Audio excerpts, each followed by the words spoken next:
sunga bigeng ni lovi tim ani sok dono ni tim na le koduna ni angi bo chen a pun ti re laldan nardi nun hiam in kisren su o atuta e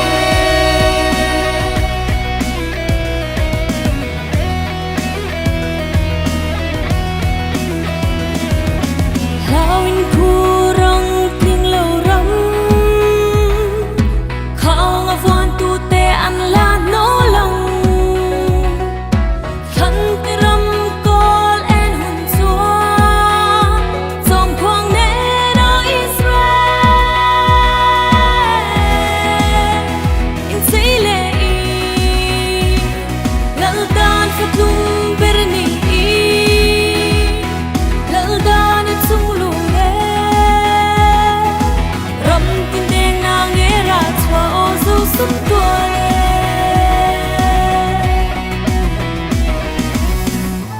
Mana lian đâu tuai sia la yang leng te nol ram chu leler sia yang run bel min ring lo mo hilum kanan thar nun khuang choi mai ro mo lal nam ko eng ang an hai zo sum tua Mana lian đâu tuai sia lia Leng tin nol ram su lalel sia ya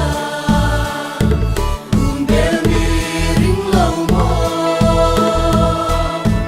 Leilum kana Thar nung khuang soi mai ro mo Tin oi oi oi